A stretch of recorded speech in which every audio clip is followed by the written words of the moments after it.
तो प्यारे बच्चों, आपका एक बार फिर से स्वागत है आज के इस वीडियो में। तो मेरे प्यारे रसगुल्लो, यहाँ पर देखिए वार्षिक मूल्यांकन वर्षित आपका 21-22 का प्रोजेक्ट कार्य के अंतर्गत विषय आपका गणित का हिंदी माध्यम का कक्षा 7 का खंड वा का आपका पूरा यहाँ पे वर्षित का पूरा आपका सोल्यूशन लेकर आ चुके हैं। अभी मजा आएगा ना भिड़ो। देखिए, आपको ऐसा ही वर्कशीट आपको विद्यालय पर मिला होगा। सबसे पहले आपको यहाँ पे विद्यार्थी का नाम और इसके बाद आपको यहाँ पे पिताजी का नाम और फिर आपको यहाँ पे शाला का नाम भरना है और यहाँ पे आपको कक्षा भरना है, ठीक है। और आपका ये प्रोजेक्ट आपको इसमें प्रश्नों की संख्या 2 है और आपका 40 अंकों का है। जो आपको खंड आ है वो आपको यहाँ पे 16 आपका अप्रैल से पेपर होने वाला है। तो खंड आ का भी आंसर आपको इसी चैनल पर सबसे पहले पूरा आपको रियल पेपर आपको मिल जाएगा। बस आपको याद करना है और पेपर में जाके आपको छाप देना है, ठीक है। क्या बात है सर, क्या बात है सर, क्या बात, ये बात है। अरे सर क्या बात है। चलिए तो यहाँ पे स्टार्ट करते हैं। देखिए, सबसे पहले आपको यहाँ पे आपको लिखा होगा वर्कशीट यहाँ से करना प्रारंभ करें खंडवा में। तो आपको देखिए, आपको क्या करना है, वस्तु का नाम, लंबाई, चौड़ाई और आपका क्षेत्रफल ऐसा आपका दिया गया है।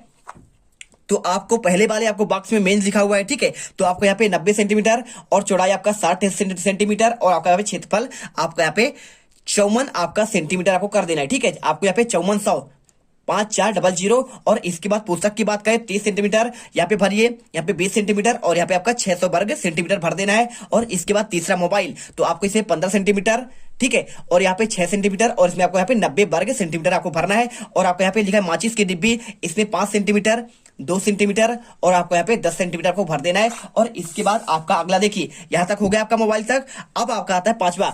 तो पांचवा पॉइंट आपको भरना है। आपको यहाँ पे देखिए क्या लिखा है, आपको यहाँ पे आपका दरवाजा का 150 सेंटीमीटर, 90 सेंटीमीटर और आपको यहाँ पे 13,500 वर्ग सेंटीमीटर। यहाँ पे बोर्ड की लंबाई देखिए आपका 100 सेंटीमीटर, चौड़ाई 60 सेंटीमीटर और 6,000 आपका वर्ग सेंटीमीटर भरना है। और आपको तीसरे वाले में, सातवें वाले में डस्टर लिखना है, 15 सेंटीमीटर लंबाई, 4 सेंटीमीटर चौड़ाई और आपका 60 वर्ग सेंटीमीटर आपका यहाँ पे आपका क्षेत्रफल हो जाएगा। और यहाँ पे कैरम बोर्ड का देखिए, यहाँ पे 90 सेंटीमीटर लंबाई, 90 सेंटीमीटर चौड़ाई और आपका यहाँ पे 8100 वर्ग सेंटीमीटर आपका यहाँ पे क्षेत्रफल होगा। और कॉपी का यहाँ पे लिखना है 20 सेंटीमीटर लंबाई और 15 सेंटीमीटर आपका यहाँ पे चौड़ाई और 300 वर्ग सेंटीमीटर आपका यहाँ पे क्षेत्रफल होगा। और इसके बाद आपका 10वां पॉइंट, खिड़की की देखिए 60 सेंटीमीटर लंबाई और 30 सेंटीमीटर आपकी चौड़ाई और आपका 1800 आपका वर्ग सेंटीमीटर यहाँ पे आपका इसका क्षेत्रफल होगा। अब देखिए, इसके बाद आपको यहाँ पे कुछ आपको प्रश्नों के आपको यहाँ पे जवाब देना है, ठीक है। तो प्रश्नों का आपको जवाब आपको इसी आधार पर देना है। पहला लिखा है यहाँ पे देखिए,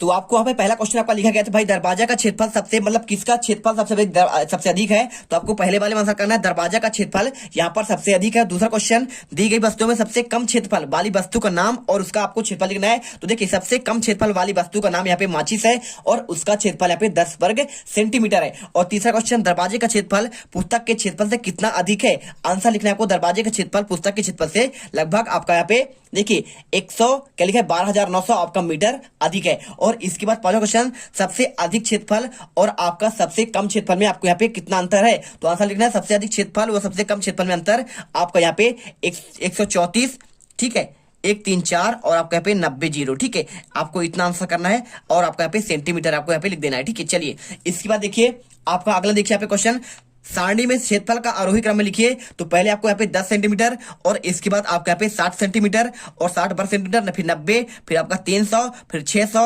1800, 5400 और इसके बाद आपका यहाँ पे जो होगा आपका यहाँ पे भी आपका यहाँ पे सीधे सीधे आपका यहाँ पे कितना हो जाएगा, आपका यहाँ पे आपका 5400 आपका इसमें भी होगा, ठीक है। और इसके बाद आपका 8100 आपको यहाँ पे और इसके बाद 13,000 आपका 500 आपका यहाँ पे वर्ग सेंटीमीटर आपको आंसर यहाँ पे निकल कर आएगा। और इसके बाद देखिए आपका जो अगला आने वाला है, यहाँ पे आपका यहाँ पे क्या दिया गया है, आपका यहाँ पे दिया गया सिंपल सा, आपको कुछ नहीं करना है। आपको यहाँ पे कुछ क्वेश्चन आपके और दिए गए, ठीक है। तो यहाँ पे देखिए आपको आंसर आपका वाला पुराना क्वेश्चन ही आपका यहाँ पे है।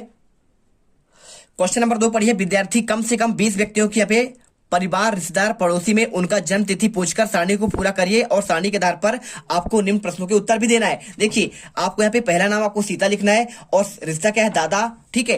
दादा मतलब आपसे रिश्ता क्या है, तो सीताराम से आपका दादा का रिश्ता है। और दिनांक देखिए, उनका जन्म तिथि 25/5/1950। और दूसरा आपको यहाँ पे कमला, तो आपका दादी है, 14/8/1955 इनका जन्म तिथि है। और रामलाल कौन है, आपके पिता है, 12/4/1977 आपका इनका जन्मदिन है। और इसके बाद यहाँ पे आपका लिखा गया क्या, आपके यहाँ पे लिखा है कला, तो कला आपका माता है और 5/6/1982 इनका जन्म तिथि है। और उसके बाद देखिए आपका अगला नाम यहाँ पे आपका पुष्पलता, बहन है आपकी, 5/8/2000 आपका 5 इनका जन्म तिथि है। और कविता आपकी बहन है 9/11/2007 आपको लिखना है। और इसके बाद राकेश का आपको दिनांक क्या लिखना है, आपको भाई है 15/4/2009। और मोहन आपको यहाँ पे नाना है आपके 14/5/1952। और राधा कौन है, आपके नानी है 8/10/1957। और इसके बाद माया कौन है, आपका मौसी है 24/9/1994। और प्रियंका आपका यहाँ पे मौसी है 15/7/1997। केतन आपका पड़ोसी है 24/5/1900 आपको यहाँ पे 99 करना है, ठीक है। चलिए और इसके बाद देखिए आपके यहाँ पे शुभम पड़ोसी आपका 25/10/1900 आपको यहाँ पे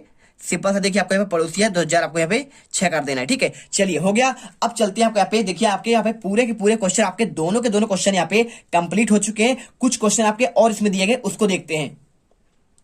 तो देखिए आगे आपके नाम 12वां 13वां 14वां 15वां 16वां 17वां 18वां 19 20 टोटल आपके 20 आपको यहाँ पे जन्मतिथि आपको लिखना है। तो केतन का यहाँ पे देख लीजिए, शुभम का और यहाँ पे सुहानी का यहाँ पे लिखा हुआ है। और आपका चेतक का, राजा का, राजू का, मोहन का और सोहन का पूरा आप इसे भर लेंगे। और इसके बाद पहला क्वेश्चन आपका लिखा है परिवार में सबसे बड़े सदस्य की आयु कितनी है। तो आपको आंसर यहाँ पे लिख देना है, आपका यहाँ पे 72 वर्ष है। देखिए ठीक है, आपका यहाँ पे 72 वर्ष हो जाएगा। और इसके बाद दूसरा क्वेश्चन यहाँ पे लिखा गया है। दूसरा क्वेश्चन क्या लिखा है, आपको यहाँ पे दूसरा क्वेश्चन आपको यहाँ पे लिखा गया है। देखिए आपको इसे पढ़ना है आपको ध्यान से।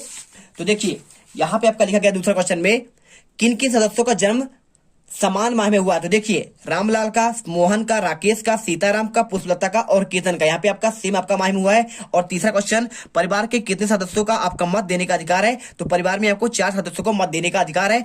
पांचवा क्वेश्चन देखिए, चौथा क्वेश्चन परिवार में सबसे छोटे सदस्य की आयु कितनी है। तो परिवार में सबसे छोटे सदस्य की आयु यहाँ पे मात्र 12 वर्ष है। और इसके बाद देखिए क्वेश्चन नंबर आपका 5वां, यहाँ पे आपका लिखा गया है सबसे बड़े सदस्य हुआ सबसे छोटे सदस्य की आयु में कितना अंतर है। तो आपको यहाँ पे 60 वर्ष का अंतर। और इसके बाद छठा क्वेश्चन मार्च 2021 को आय अपनी, देखिए क्या लिखा है, आप अपनी आयु में गणना पूर्व में लिखे, ठीक है। तो मार्च 2021 में आयु कितना आपका यहाँ पे 12 वर्ष है। और कितने सदस्यों की आयु 25 वर्ष से अधिक है। तो 9 सदस्यों की आयु आपके यहाँ पे 25 वर्ष से अधिक है, इसमें भरिए। और आपको यहाँ पे 8वां क्वेश्चन देखिए, यहाँ पे क्वेश्चन कितने सदस्यों की आयु 60 वर्ष से आपका अधिक है। तो आपको यहाँ पे कुछ नहीं करना है, आपको बताना है भाई कितने सदस्यों की आयु 60 वर्ष से अधिक है। तो इसका आपको आंसर बहुत सरल है। आपको देखिए यहाँ पे आपको आंसर कर देना, आपको यहाँ पे 4 सदस्यों कितने, आपको यहाँ पे 4 सदस्यों की आयु यहाँ पे 60 वर्ष से आपका अधिक है। और इसके बाद क्वेश्चन देखिए यहाँ पे कितने सदस्य आपके 18 वर्ष से कम है। तो आपका यहाँ पे आंसर लिखना है 10 सदस्य 18 वर्ष से आयु से आपका यहाँ पे कम है। और इसके बाद आपका यहाँ पे 10वां क्वेश्चन